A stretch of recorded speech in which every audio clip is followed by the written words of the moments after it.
খলিফা ওমর ও ক্ষুধার্ত পরিবার। এক রাতে খলিফা ওমর ইবনুল খাত্তাব রাদিয়াল্লাহু তাআলা আনহু মদিনার অদূরে মরুভূমির মধ্য দিয়ে যাচ্ছিলেন।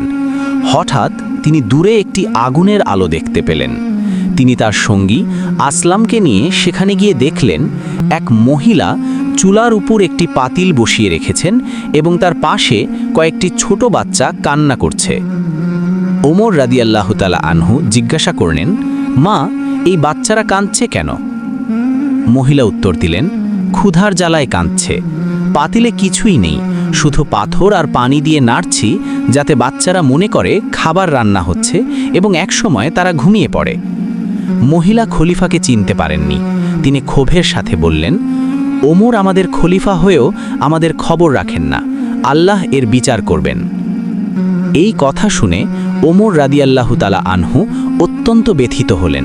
তিনি তৎক্ষণাৎ বাইতুল মালে সরকারি কোষাগারে ফিরে গেলেন এবং নিজের কাঁধে করে আটা, চর্বি এবং খেজুরের একটি বস্তা বহন করে নিয়ে আসলেন।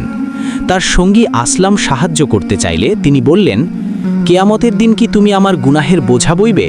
আমার দায়িত্ব আমাকেই পালন করতে দাও। ওমর রাদিয়াল্লাহু তাআলা আনহু নিজেই চুলায় ফু দিয়ে আগুন জ্বালিয়ে খাবার তৈরি করে দিলেন। বাচ্চারা তৃপ্তি ভরে খেয়ে যখন হাসতে হাসতে ঘুমিয়ে পড়ল, তখন ওমর রাদিয়াল্লাহু তাআলা আনহু শান্ত হলেন।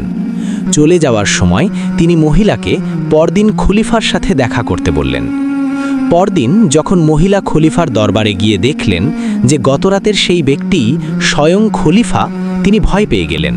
কিন্তু ওমর রাদিয়াল্লাহু তাআলা আনহু তাকে অভয় দিয়ে বললেন, আপনার কষ্টের জন্য আমি ক্ষমা প্রার্থী। তিনি মহিলার পরিবারের জন্য স্থায়ী ভাতার ব্যবস্থা করে দিলেন। এই গল্পের শিক্ষা: ১. দায়িত্বশীল ব্যক্তির উচিত তার অধীনে থাকা মানুষের খবর রাখা। ২.